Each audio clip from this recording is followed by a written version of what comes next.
July August এই অভ্যুত্থানের প্রেক্ষাপটে যে রাজনৈতিক সংগ্রাম, বাংলাদেশের ইতিহাসে স্বাধীনতা সংগ্রামের যে রাজনৈতিক তাৎপর্য এবং গভীরতা ছিল, জুলাই আগস্টের অভ্যুত্থানের মধ্যে তার দ্বিতীয় ধাপে সবচেয়ে বেশি গভীরতা তৈরি হয়েছিল। কেননা সময়ের প্রয়োজনে এই রাষ্ট্র যে এই জনগোষ্ঠীকে আর ঐক্যবদ্ধ রাখতে সক্ষম নয়, এই দেশকে আর এগিয়ে নিয়ে যেতে সক্ষম নয়, সেটা প্রমাণিত হয়ে যাওয়ার পরে এই রাষ্ট্র ব্যবস্থা বদলের প্রশ্নটি রাজনৈতিক সংগ্রাম থেকে প্রথম উচ্চারিত হয়েছে। রাষ্ট্রের গণতান্ত্রিক রূপান্তর, রাষ্ট্র ব্যবস্থার সংস্কার, রাষ্ট্রের মেরামত, নানান নামে এই প্রশ্ন আসত। মূলত তার মর্মবস্তু ছিল বিদ্যমান বন্দোবস্ত দিয়ে আর চলবে না, আমাদের নতুন একটা রাজনৈতিক বন্দোবস্ত লাগবে, যেটা এই রাষ্ট্রকে গণতান্ত্রিকভাবে পুনর্গঠিত করবে। ৭১ যে রাষ্ট্রের পতন হয়েছে, সেই রাষ্ট্র গণতান্ত্রিক হয়ে উঠতে পারেনি তার ক্ষমতা কাঠামোর স্বৈরাচারী চরিত্রের কারণে। এবং যারাই ক্ষমতায় এসেছেন কম বেশি সবাই এই ক্ষমতা কাঠামোর নানাদিক অপব্যবহারের জায়গাতে শরিক হয়েছেন।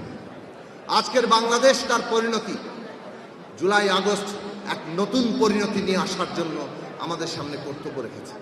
এই গণতান্ত্রিক ব্যবস্থা জাতিকে ঐক্যবদ্ধ রাখে। বাংলাদেশে কেবল নয়, যে কোনো রাষ্ট্রের ভিত্তি হচ্ছে সেখানে ন্যায় বিচার থাকে কিনা। রাষ্ট্র ধারণা মানে হচ্ছে ন্যায় বিচারের উপরে প্রতিষ্ঠিত। বাংলাদেশের ন্যায় বিচার কোথায় গিয়েছিল? কিভাবে গুলি করে একটা দল ক্ষমতায় থাকার জন্য মানুষকে হত্যা করে, শিশুদেরকে হত্যা করে, গুম করে, সেইটার ভয়াবহ চেহারা আমরা দেখেছি। আজকে পর্যন্ত সেই গুম হওয়া পরিবাররা হাহাকার করছে।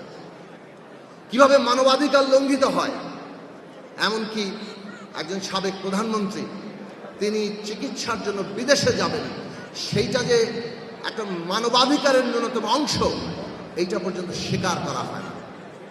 এইটা কোন লেভেলে বিভক্ত হয়েছিল সেই জায়গা আমরা সবাই দেখেছি। সুতরাং ওই জাস্টিস এবং মানবাধিকারের প্রশ্ন যদি আমরা রাষ্ট্রে তৈরি করতে না পারি, তাহলে বাংলাদেশ আজকের দুনিয়ার যে চ্যালেঞ্জ, আমাদের দেশের যে অমিত সম্ভাবনা, সেইটা আমরা কোনো পূরণ করতে পারবো না।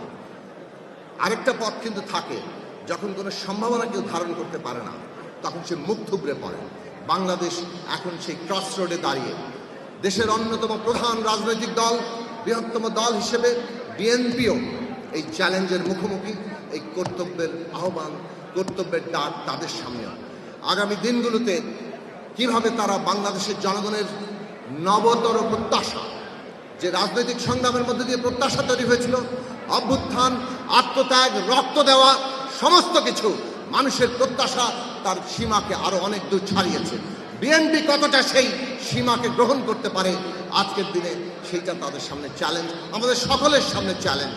আসুন আমরা সবাই মিলে বাংলাদেশের মানুষের সেই কাঙ্ক্ষিত স্বপ্নকে বাস্তব রূপ দেই, তাদের স্বপ্নকে সত্যে পরিণত করি।